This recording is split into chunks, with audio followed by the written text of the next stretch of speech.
नुआ सरकार आसिबा परे बीजेडी लोकप्रतिनिधि को असम्मान करा जाउछि।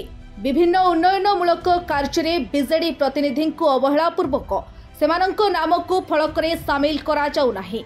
एहाकु विरोध करी बीजेडी जिला परिषद माने जाजपुर 6ठ जिला परिषद 6ठ साधारण बैठक रे हंगामा और कक्ष त्याग करिसंती।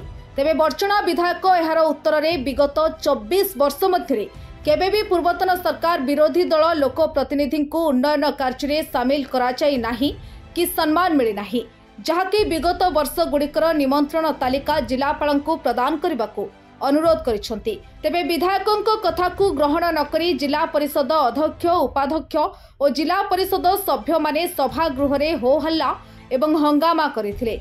परे जिलापाल पी अन्वेषा रेड्डी फलकरे नाम नथिबा अभियोगर तदंत कराजिबो बोली कहिथिले। देखो आम जिला परिषद मेम्बर मान जो असंतुष्ट प्रकाश कले तार मुख्य कारण है आप जानते 10 मास होमर ब्लॉक रे कौन कार्यक्रम होनी, जेहेतु आम जनप्रतिनिधि साधारण जनता जहाँ कार्यक्रम जहाँ समस्या रही आम केमी फुलफिल करूँ जो कमटा हो पारे तो सहीटा को आम जिला परिषद मेम्बर मैंने प्रतिवाद कले कहीं 10 मास होम जिला परिषद मेम्बर मु चेयरपर्सन प्लस आम भाइस चेयरपर्सन आम बारंबार कलेक्टर सहित भेटिकी भी आम कंप्लेन देचु जे ब्लॉक रे आमर कौन कार्यक्रम होनी। वीडियो कहला पर भी से आमर फाइल किसी खोलुना, फाइल खोलिले भी से जे को माने काम किसी करने से परमिशन दौना। जे वीडियो कहला वीडियो कहते आम जे को मैडम कहीदे से फाइल खोली काम कर, बट जे की पचारा जे सी कहते आमको वीडियो किसी कही ना तो से कम किसी करेंगे। तो यही कथा को लेकिन आम बारंबार कलेक्टर को भेटला पर भी एपर्यंत 10 मास होमर कौन कौ ब्लॉक रे कहीं कम हो कम किसी प्रायतः कौन ब्लॉक रे होनी। पर्सनली मो कोरे ब्लॉक कथा कहि कोरे ब्लॉक रे आपने देखिथे पंचायत समिति मीटिंग बंद होती कारण प्रीवियस किसी कम माने किसी फुलफिल होता आम 50 मीटिंग बंद होती। कोरे ब्लॉक रे अधिक प्रोब्लेम जेहेतु मुझे सम्मुखीन होती अदर सब ब्लॉक रे हबार तो आज प्रतिनिधि मैंने आम समस्ते असंतुष्ट थे से आम स्टेज मतलब आमर चेयर आम उठिक आम प्रतिरोध करूँ।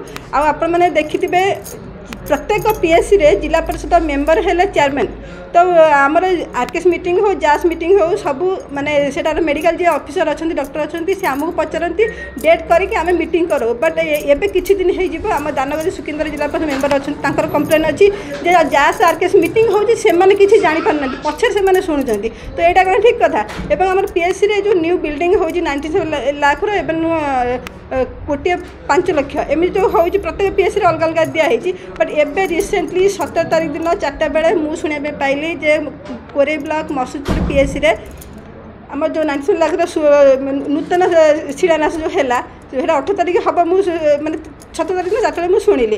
तो शुणला आमर कोरे जो आम पीएससी जो अच्छा डॉक्टर भी पचारि सीडीएम सार को पचारि कलेक्टर मैडम सहित मुझे कथा समस्त मुझे रिप्लाई पाइली जे कह प्रोग्राम हम कि किसी जानी ना।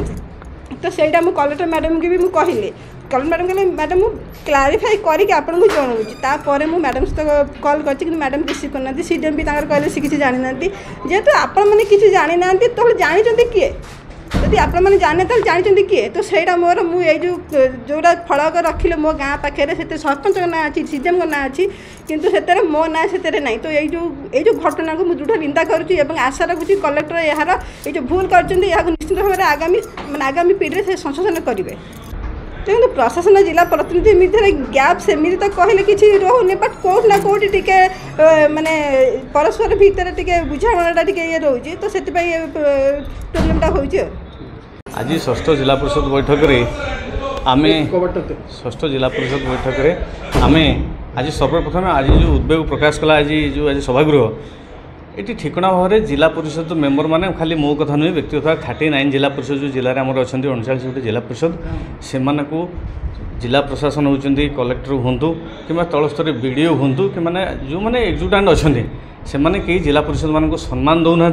विगत दिन मानक जिते जिला परिषद लैड हो 2020 21 21 22 22 23 23 24 24 25 विभिन्न पर्यायर सरकार अर्थ आसूँ मुझे जदि सरकार कोटी कोटी टंका अर्थ बराद कर जो मैंने वेतन पाँच सरकारी अफसर मैंने सरकार योजना गुड़िक जो आसूसी अर्थ आसूसी से अर्थ गुड़िक तल तल केमती इम्प्लीमेंट हम से कथा होनी। 10 मास नुआ सरकार होती नुआ विधायक जिले में बहु परिवर्तन होती କିନ୍ତୁ ବିକାଶମୂଳକ କାର୍ଯ୍ୟକ୍ରମ ନାଁରେ ଖାଲି କଥାରେ କହୁଛନ୍ତି, କାମରେ କିଛି କରୁନାହାନ୍ତି। ଯାହା ବିଧାୟକ ଆମ ବର୍ଷଣା ବିଧାୟକ କହୁଥିଲେ, ଯାହା ଯେଉଁ ଆମର ଜିଲ୍ଲା ପରିଷଦ ଅଧ୍ୟକ୍ଷା ହେଉଛି କହୁଥିଲେ, ଆପଣମାନେ ଶୁଣୁଥିଲେ ଯେ ଯଦି ଫଳକ ଲେଖାଯାଉଛି ସେଠି ବିଧାୟକଙ୍କର ଏମ୍ପିଙ୍କର ଲେଖା ହେଉଛି, ସରପଞ୍ଚର କେଉଁଠି ଲେଖା ହେଉଛି, ସମିତିର ଜିଲ୍ଲା ପରିଷଦ ଲେଖାଯାଉନି। ଇଏ ହେଉଛି ଅତି ଅସମ୍ମାନ କଥା। ସେ କଥାକୁ ଆଜି ଆମେ ନିନ୍ଦା କରିଛୁ। ଆଗାମୀ ଦିନରେ ଯଦି ପୁନର୍ବାର କୌଣସି ସରକାରୀ ଅଫିସର ଯଦି ଜିଲ୍ଲା ପରିଷଦ ପ୍ରତିନିଧିମାନଙ୍କୁ ଅସମ୍ମାନିତ କରନ୍ତି କିମ୍ବା ପ୍ରୋଟୋକଲ୍ ଡେଭିଏସନ୍ କରନ୍ତି, ତାହେଲେ ନିଶ୍ଚିତ ଭାବରେ ତାଙ୍କ ଉପରେ ହେଉଛି ଦୃଢ଼ କାର୍ଯ୍ୟାନୁଷ୍ଠାନ ବୋଲି ଜିଲ୍ଲାପାଳ ମଧ୍ୟ ହେଉଛି ଆଜି ସଭାରେ ମଧ୍ୟ ପ୍ରକାଶ କରିଛନ୍ତି। କିଛି ପ୍ରସଙ୍ଗ ଉଠେଇଲେ ଯେ ବିଧାୟକ ମାନେ କି ମନ୍ତ୍ରୀ ମାନେ ଯେତେବେଳେ କାର୍ଯ୍ୟକ୍ରମ କରୁଛନ୍ତି ଫଳକରେ ନା ତାଙ୍କର ରହୁନାହିଁ କି ସୂଚନା ତାଙ୍କୁ ଦିଆଯାଉ ନାହିଁ, ଏଇ କଥାକୁ ନେଇକି ଆବେଗ ପ୍ରକାଶ କଲେ। ଯାହା ପ୍ରୋଟୋକଲ୍ର ଗାଇଡ଼ଲାଇନ୍ ଅଛି ସେ ଅନୁସାରେ ବା ପଞ୍ଚାୟତରାଜ ବ୍ୟବସ୍ଥାର ବିଧି ବ୍ୟବସ୍ଥା ଭିତରେ ଯାହା କରାଯାଇପାରିବ ତାକୁ ଧ୍ୟାନ ଦେବେ ବୋଲି ଏଠି ପ୍ରଶାସନ ତରଫରୁ ଜିଲ୍ଲାପାଳ ମଧ୍ୟ କହିଲେ। ମୁଁ ଯାହା ଅନୁଭବ କରିଛି ଏ କଥା ଏବେକାର ନୁହେଁ। ଏ କଥା ଆମେ ତ ବଡ଼ ହୃଦୟ ଦେଇକି ଆମେ କହିପାରୁଛୁ ଯେ ପ୍ରୋଟୋକଲ୍କୁ ନେଇକି କରିପାରିବା। ଅତୀତରେ 2022 ପରେ ଯେତେବେଳେ ପଞ୍ଚାୟତ ନିର୍ବାଚନ ସରିଲା, ମୋ ପାଖରେ ମୋର ଯାହା ବର୍ଚ୍ଚନା ନିର୍ବାଚନର ଅନୁଭୂତି ଅଛି, ମୋ ସହିତ ଥିବା ଅନେକ ସରପଞ୍ଚ ସମିତି ସେତେବେଳେ, ଆଜି ତ ସବୁ ସରପଞ୍ଚ ନୋମିନି ମୋ ପାଖରେ ଥିବା ଅନେକ ସରପଞ୍ଚ ନୋମିନି ସେତେବେଳେ ଯେଉଁମାନେ ଥିଲେ ତାଙ୍କୁ ସୂଚନା ମିଳୁନଥିଲା, ତାଙ୍କ ଘର ପାଖରେ କାର୍ଯ୍ୟକ୍ରମ ହେଉଥିଲା, ତାଙ୍କୁ ଡକାଯାଉନଥିଲା, ତାଙ୍କ ଅଧିକାରକୁ କ୍ଷୁର୍ଣ୍ଣ କରାଯାଉଥିଲା, ତାଙ୍କ କାର୍ଯ୍ୟ ପରିସରକୁ ସଂକୁଚିତ କରାଯାଉଥିଲା। ଏଇଭଳି କାର୍ଯ୍ୟକ୍ରମ ତ ଯାହା ଦେଇଛନ୍ତି ସେମାନେ ଉତ୍ତରାଧିକାରୀ ସୂତ୍ରରେ ଆମେ ପାଇଛୁ।